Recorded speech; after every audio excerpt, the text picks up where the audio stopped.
Hello बच्चों, मैं मनीष आप सभी का एसपीएस विद्यालय के ऑनलाइन क्लास में स्वागत करता हूं।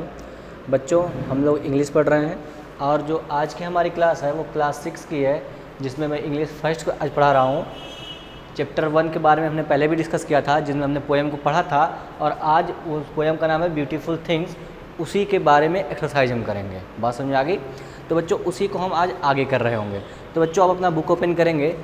आपको ये वाली बुक मिली होगी, आप इस बुक को ओपन करेंगे इंग्लिश फर्स्ट की, और आप उसमें पेज नंबर 5 पे आएंगे। ठीक है, पेज नंबर 5 पे आपने इस पोएम के बारे में मैंने आपको पढ़ाया था।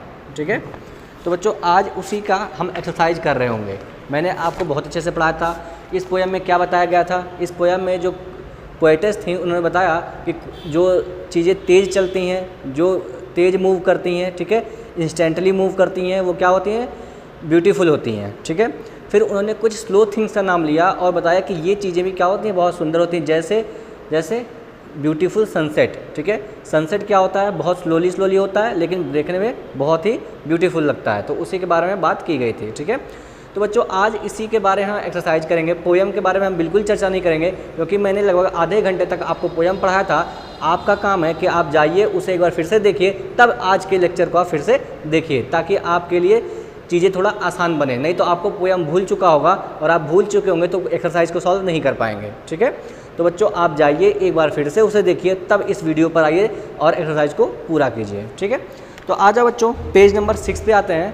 पेज नंबर 6 पे आ जाओ, और इसमें लिखा है क्वेश्चन नंबर ए। आपको यहाँ दिख रहा होगा, क्वेश्चन नंबर ए दिख रहा होगा। ठीक है, लिख रहा है tick the right alternative. Alternative का क्या मतलब होता है, पहले मुझे बताओ। अल्टरनेटिव का मतलब होता है बच्चे विकल्प। क्या कहेंगे? विकल्प। मैंने आपको पहले बताया था, अगर आपको इंग्लिश सीखनी है तो आपको हर एक वर्ड जो आपके लाइफ में आते जाएंगे इंग्लिश के, उनका मीनिंग बहुत ज़रूरी होगा, ताकि लाइफ में आपके कभी भी वो आगे आए तो आप उसका मतलब समझ सकें। बात समझ में आ गई? तो आप अल्टरनेटिव का मतलब पहले लिख लेंगे। ठीक है, अल्टरनेटिव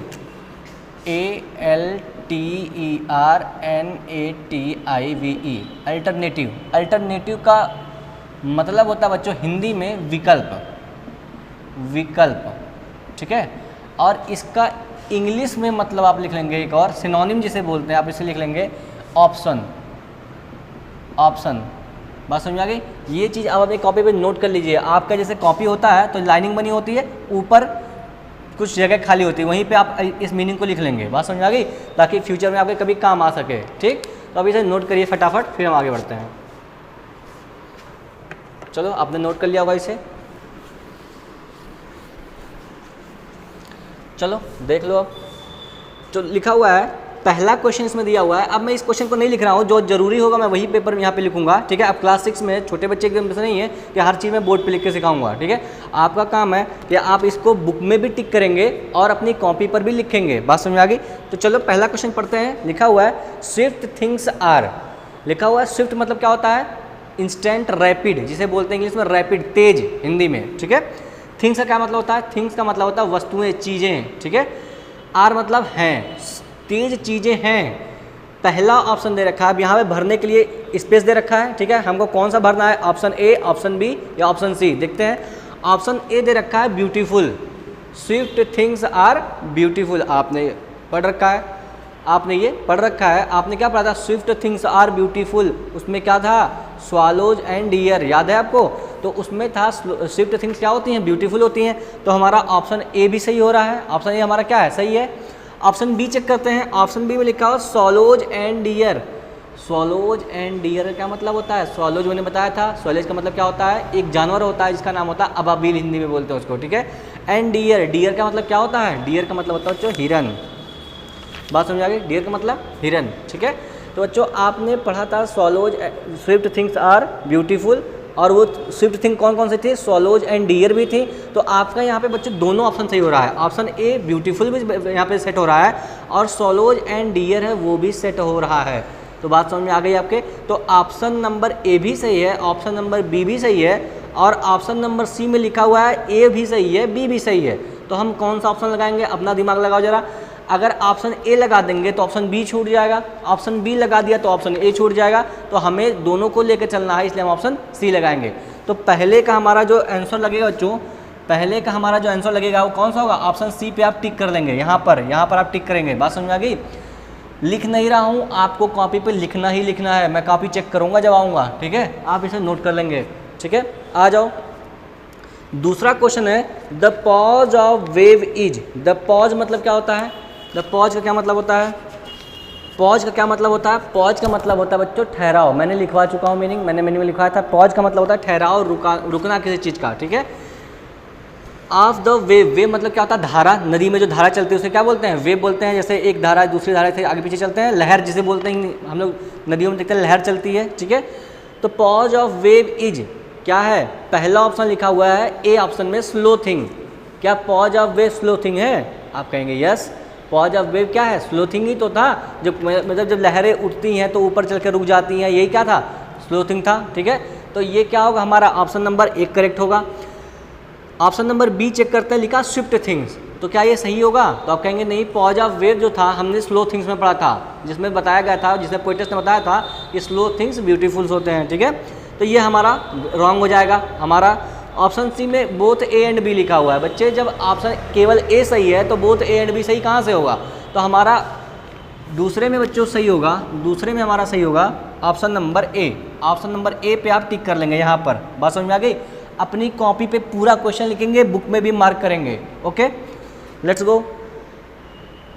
थर्ड नंबर क्वेश्चन है बच्चों, the poetess of the poem beautiful things is. Poetess कौन है बच्चे, पोएटेस कौन है, आप सर्च करेंगे इसमें। तो बच्चों इसका पोएटेस कौन था, इसकी लेखिका है। पोएटेस का इंग्लिश में क्या, हिंदी में क्या बोलते हैं, लेखिका, ठीक है। कौन लिखा था इस पोयम को, एलिजाबेथ कोट्सवर्थ। कौन, किसने लिखा था, एलिजाबेथ कोट्सवर्थ। तो बच्चों सरोजिनी नायडू ने नहीं लिखा था, इसने लिखा था एलिजाबेथ कोट्सवर्थ है। थर्ड में ऑप्शन बच्चों होगा आपका बी ऑप्शन सही होगा, आप इसे मार्क कर लेंगे अपनी कॉपी में भी और अपने बुक में भी। तो चलिए बच्चों, आप ये चीज़ नोट कर लेंगे ढंग से, फिर मैं आगे बढ़ूंगा और आपको कुछ और चीज़ें पढ़ाऊंगा। आप इसे नोट कर लीजिए, फिर हम अपने क्वेश्चन नंबर बी की ओर बढ़ रहे होंगे। चलो बच्चों आगे बढ़ते हैं। हमारा अगला क्वेश्चन है क्वेश्चन नंबर बी, मैंने बोर्ड पे भी लिख दिया है, ठीक है, ताकि मैं आपको अच्छे से समझा पाऊँ। लिखा हुआ find the meaning of the following words. लिखा हुआ है find the meaning of the following word. नीचे लिखे शब्दों का मीनिंग लिखना है, उनका एक और सिनोनिम लिखना है। बात समझ में आ गई। तो चलो बच्चों देखते हैं। फिलहाल मैंने आपको हर एक शब्द का मीनिंग आपको पोयम पढ़ाते समय बता रखा है, ठीक है, लेकिन यहाँ पे हम कुछ और भी मीनिंग देख लेते हैं एक बार, ताकि हमारा एक्सरसाइज पूरा रहे, ठीक है। लिखा हो बच्चों पहला स्विफ्ट। स्विफ्ट का मतलब क्या होता है, मैंने आपको बताया था, आपको याद है, आप बताइए क्या होता है, आप बताएंगे, जो इस वीडियो को देख रहे हैं आप बताएंगे स्विफ्ट का मतलब क्या होता है। स्विफ्ट का मतलब होता है तेज, मैंने आपको बताया था हिंदी में। स्विफ्ट का मतलब होता है बच्चों तेज। इसका इंग्लिश में मीनिंग लिखेंगे, इसका मैं एक मीनिंग यहाँ पे लिखूंगा, ठीक है। इसका लिखेंगे रैपिड। क्या लिखेंगे, रैपिड, RAPID, रैपिड। रैपिड का मतलब होता है फास्ट, तेज, स्विफ्ट। बात समझ आ गई। एक मीनिंग और लिख लेंगे, instant. Instant, INSTANT, instant. Instant का मतलब क्या होता है, फास्ट। फास्ट को भी लिख लीजिए, फास्ट को भी लिख लीजिए FAST। बच्चों जब आप थोड़े से बड़े हो जाएंगे तो मैं आपको पढ़ाऊंगा, फास्ट का एक मीनिंग नहीं होता है, फास्ट का कई मीनिंग होता है, ठीक है। फास्ट का मतलब व्रत भी होता है, ठीक है। फास्ट का मतलब तेज भी होता है। बात समझ में आ गई। तो आप दिमाग लगा के पढ़ेंगे इस चीज़ को, ठीक है। आ जाओ। लाइटनिंग का क्या मतलब होता है बच्चों। लाइटनिंग मैंने आपको बताई थी, जब बिजली कड़कती है तो उसे हम क्या बोलते हैं, जब बारिश होता है तो बिजली कड़कती है, कड़ कड़ कड़, उसे क्या बोलते हैं, लाइटनिंग बोलते हैं। बात समझ में आ गई, क्या बोलते हैं, लाइटनिंग। तो उसका मीनिंग लिख लेंगे बच्चों, यहाँ पे लिखेंगे थंडर बोल्ट। इंग्लिश होगा उसको थंडर बोल्ट, THUNDER बोल्ट। क्या लिखेंगे, थंडर बोल्ट। बात समझ में आ गई। इसका एक ही मीनिंग लिखेंगे आप, थंडर बोल्ट। आ जाओ बच्चों, लिखा वेंड। वेन का क्या मतलब होता है बच्चों, सिर्फ इसका मतलब समझो पहले। वेन, VEIN, इसका मतलब क्या होता है। VEIN का मतलब होता है जो हमारे हाथ में नसें होती हैं या फिर पूरे शरीर में जो नसें होती हैं ना, देखो आपको अगर दिख रहा हो यहाँ पे, ठीक है, मुझे लगता नहीं दिख रहा होगा, ठीक है। तो वेन क्या होता है, जो हमारे हाथ में हरी हरी नसें दिखाई देती हैं उन्हें हम वेन बोलते हैं। क्या बोलते हैं, नसें। और नसें होती कैसे हैं, नसें टेढ़ी मेढ़ी होती हैं, ठीक है, पतली पतली होती हैं। तो वो जो वेन है हमारा एक नाउन है।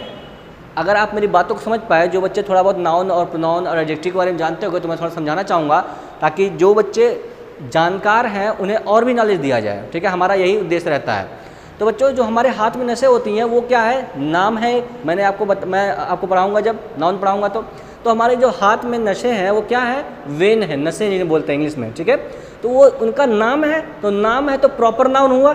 लेकिन जब उसमें ईडी लगा दिया गया तो उसका काम कर रहा है वो एडजेक्टिव की तरह। किसकी तरह काम कर रहा है, एडजेक्टिव की तरह काम कर रहा है, जिसे हम विशेषण बोलते हैं। क्या बोलते हैं, विशेषण। बात समझ आई, हिंदी में विशेषण बोलते हैं उसको। तो वो क्या कर रहा है, एडजेक्टिव की तरह काम कर रहा है। तो उसका मतलब क्या होने लगा होगा, उसका मतलब हो रहा होगा नसों के जैसी। विंड मतलब नसों के जैसी, ठीक है।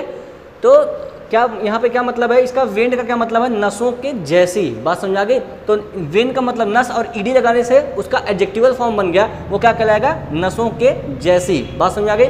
तो इसका मतलब हम लिखेंगे बच्चों, इसका मीनिंग हम लिखेंगे win like, VEIN like. Win like का मतलब नसों के जैसे। बात समझा गई। इसका एक और मीनिंग लिख लीजिए, वेनस, VENOSE। वेनस मतलब क्या होता है, विन लाइक या फिर विंड। बात समझा गई, वही सेम मीनिंग देता है ये भी। मेटियोर, मेटियोर का क्या मतलब होता है बच्चों, मैंने आपको बताया था जो आसमान से तारे टूटते हैं उन्हें क्या बोलते हैं आप, मेटियोर्स बोलते हैं। बात समझा गई। तो बच्चों इसका आप लिख लेंगे, इसका जो सिनोनिम लिखेंगे आप लिखेंगे falling star, FALLING, falling star. बात समझ आ गई, ठीक है। अब इसको ज़्यादा एक्सप्लेन इसलिए नहीं कर रहा हूँ क्योंकि मैंने आपको सब कुछ बता चुका हूँ, इसलिए मैं इस पर ज़्यादा एक्सप्लेन नहीं कर रहा हूँ। स्प्रे, स्प्रे का मतलब क्या होता है बच्चों, जैसे आपने देखा होगा जब बारिश होती है, ठीक है, तो छोटी छोटी बारिश की बूंदें आपके चेहरे पर पड़ती हैं, ठीक है, तो आपको बड़ा अच्छा लगता होगा। उन्हें क्या बोलते हैं, स्प्रे बोलते हैं। जल की छोटी छोटी बूंदों को हम क्या बोलते हैं, स्प्रे बोलते हैं, ठीक है। तो वाटर ड्रॉप्स को क्या बोलते हैं बच्चों, स्प्रे बोलते हैं। इसका इंग्लिश में लिख लेंगे SHOWER, शॉवर। बात समझ आ गई। तो बच्चों आप ये सारी चीज़ें नोट कर लेंगे, फिर हम आगे बढ़ेंगे और आपको कुछ और नॉलेज देते हैं, आप इसे नोट कर लीजिए।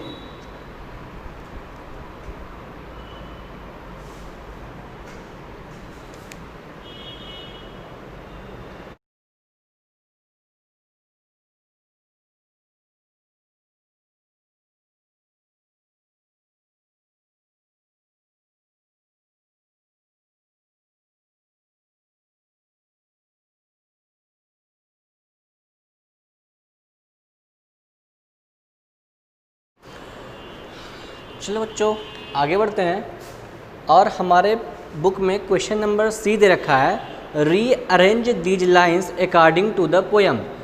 रीअरेंज का मतलब पहले बताओ, रीअरेंज का मतलब होता है व्यवस्थित करना, ठीक है।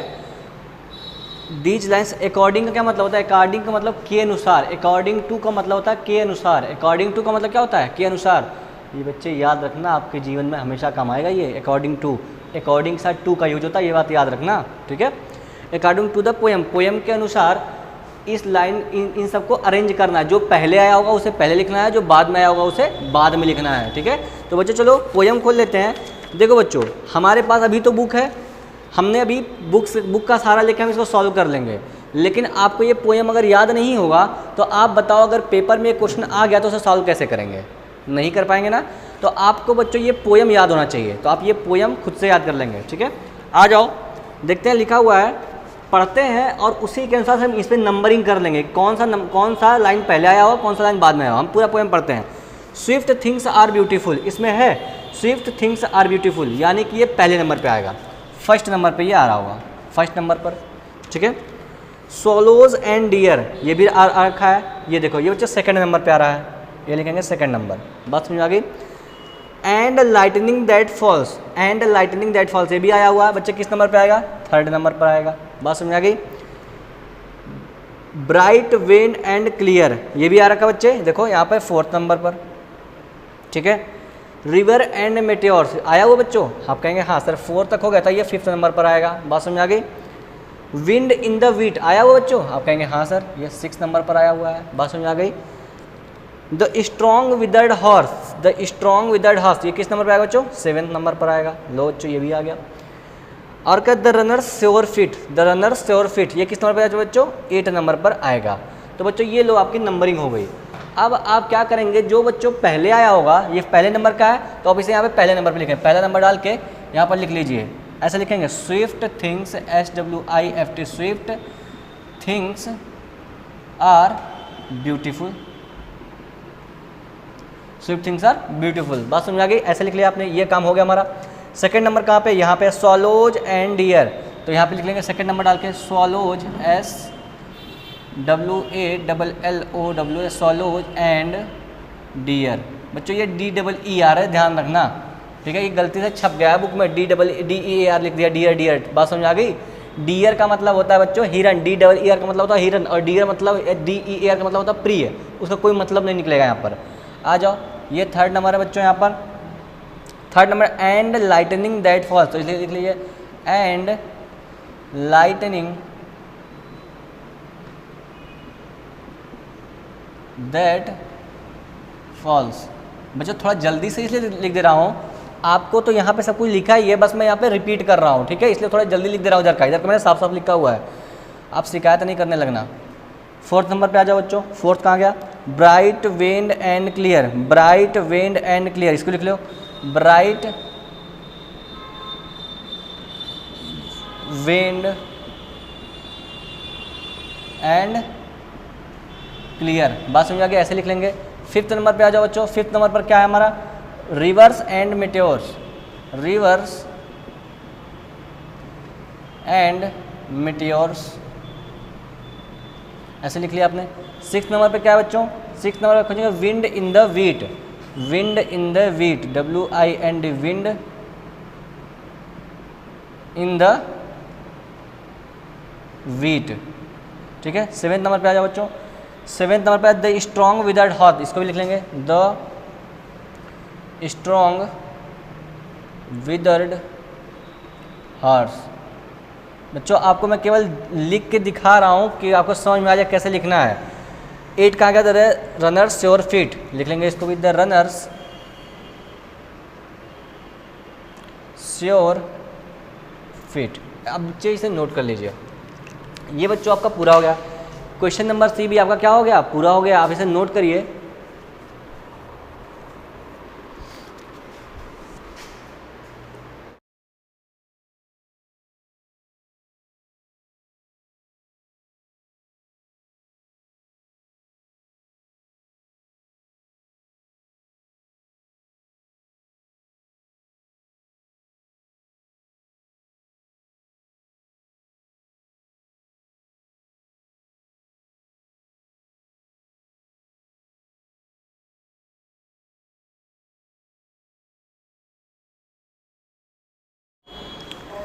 चलो बच्चों, हमारा क्वेश्चन नंबर डी लिखा हुआ है आंसर द फॉलोइंग क्वेश्चंस, ठीक है? क्वेश्चन नंबर डी है, उसमें फर्स्ट लिखा हुआ बच्चों, उसमें फर्स्ट क्वेश्चन लिखा हुआ है name some swift things described beautiful by the poetess, ठीक है? लिखा हुआ है पोएटेस ने पोयम में जिन जिन चीज़ों को ब्यूटीफुल कहा है और जो तेज चलती है, ठीक है, उनका नाम पूछा, कौन कौन सी चीज़ें हैं। तो बच्चों आप पहले क्वेश्चन लिखेंगे, यहाँ पर मैं आपके लिए जगह छोड़ रहा हूँ, यहाँ पे लिखेंगे क्वेश्चन आप, ठीक है?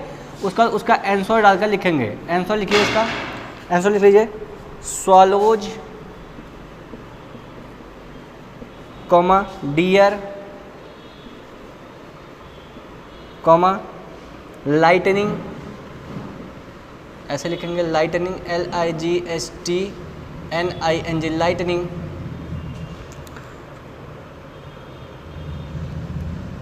रिवर्स मेटियोर्स, मेटियोर्स हो गया, wind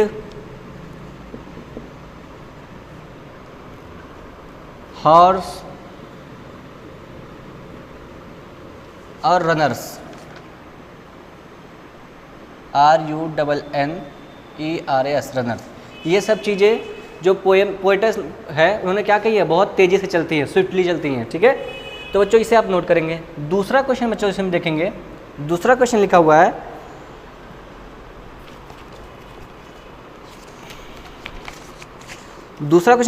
name some slow things described beautiful by the poets. इसमें लिखा हुआ है कि जो चीज़ें स्लो चलती हैं और जिन्हें पोएट्स ने ब्यूटीफुल कहा है उनके भी नेम लिख दीजिए। मैंने क्वेश्चन के लिए जगह छोड़ दिया है, आप अपनी कॉपी पे खुद नोट करेंगे और यहाँ पे लिख लेंगे आंसर। इसका आंसर लिखिए। इसका आंसर बच्चे, हर चीज़ में बोर्ड पर लिख नहीं सकता, आप इतने छोटे नहीं हैं कि हर चीज़ को बोर्ड पर लिखा जाए। इसमें देखेंगे, लिखिए closing of day, closing of day, ये चीज़ ब्यूटीफुल लगती है पोएटेस को। वेव, पॉज ऑफ वेव लिख लेंगे, pause of wave, pause of wave, ठीक है। इम्बर्स, EMBER, एम्बर, एम्बर मतलब क्या होता है बच्चे, अंगारे, ठीक है, ember. Opening flower, comma, opening flower, OPENING, opening flower, opening flower. Ox, ox मतलब क्या होता है बच्चे, बैल, ठीक है। तो ये चीज़ था बच्चों जो आपको नोट करना है और आपको अपनी कॉपी पे लिखना भी है। आप बच्चे यहाँ पर भी लिखेंगे और अपनी कॉपी पे भी नोट करेंगे, ठीक है। तो चलिए बच्चों इसे नोट करिए, फिर हम आगे बढ़ेंगे। नोट करिए फिर से।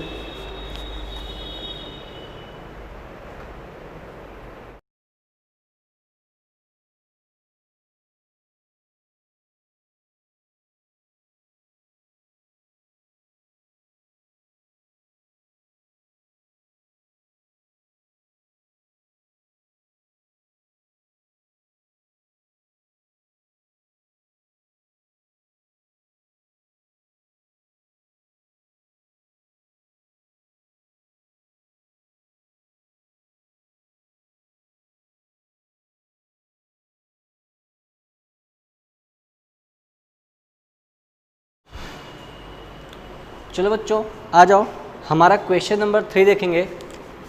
क्वेश्चन डी का क्वेश्चन नंबर 3 लिखा हुआ है, explain the main idea of the poem. मैं लिख दे रहा हूँ, explain main idea of the poem,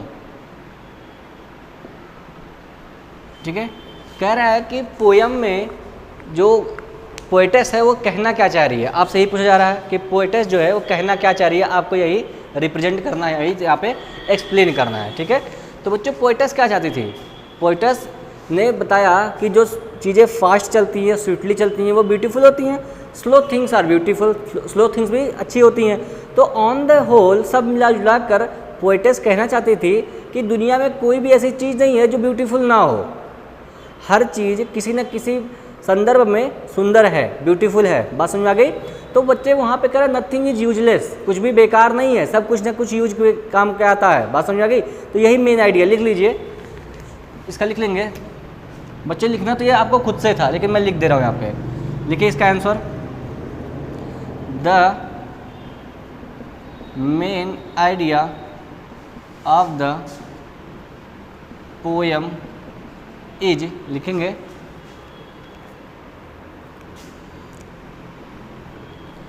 everything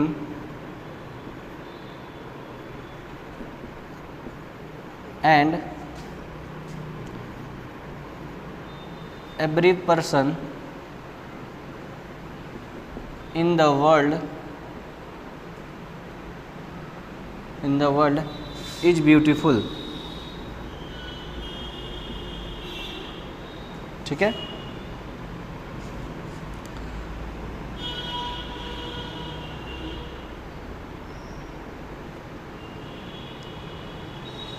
ठीक है बच्चे, बस इतना ही आप रहने देंगे, इससे लिखने की जरूरत नहीं है, ठीक है। तो बच्चों आपने देखा कि मेन आइडिया क्या था, everything and every person in the world is beautiful.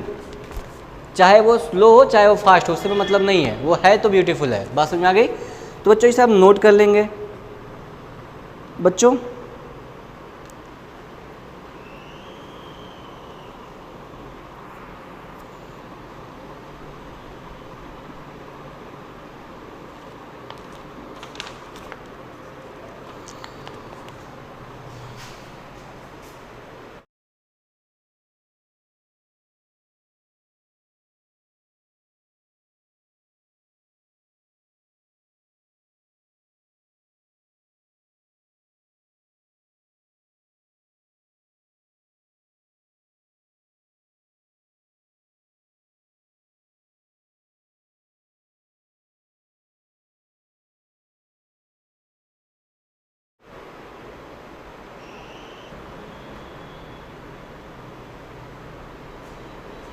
चलो बच्चों आगे बढ़ते हैं। हमारा क्वेश्चन नंबर ई लिखा हुआ है, explain these lines of the poem. बच्चों आप पहले क्वेश्चन लिखेंगे अपनी कॉपी पर।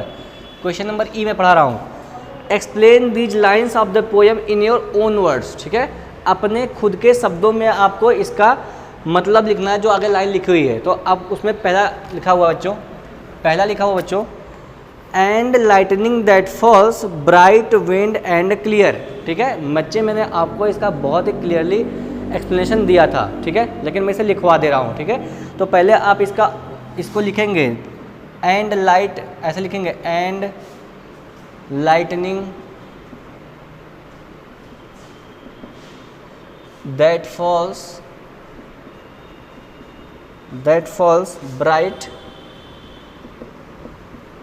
Bright wind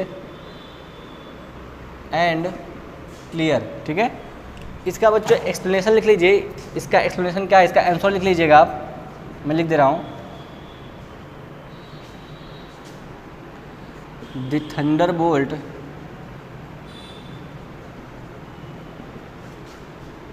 that falls from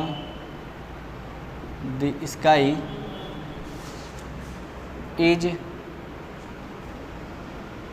bright and clear, CLEAR, and the shape of which is like our wings। ठीक है बच्चों, यही इसका मतलब है। क्या है इसका मतलब कि जो थंडरबोल्ट होता है, लाइटनिंग होता है, जो इस आसमान से गिरता है, वो ब्राइट होता है और क्लियर होता है, चमकीला होता है और क्लियर होता है। ठीक है, and the shape of which, और जिसका आकार हमारे नसों के जैसा होता है। मैंने यही बताया था आपको। तो बच्चों आपका ये हो गया। अब बच्चों इसमें क्वेश्चन नंबर 2 भी है। ठीक है, वो लिखा हुआ है द पॉज ऑफ वेव, ये वाली लाइन। क्वेश्चन नंबर 2 इसमें लिखा हुआ है the pause of wave that curve downwards to spray. बच्चे ये आप खुद लिखेंगे, मैंने आपको बहुत अच्छे से समझाया था।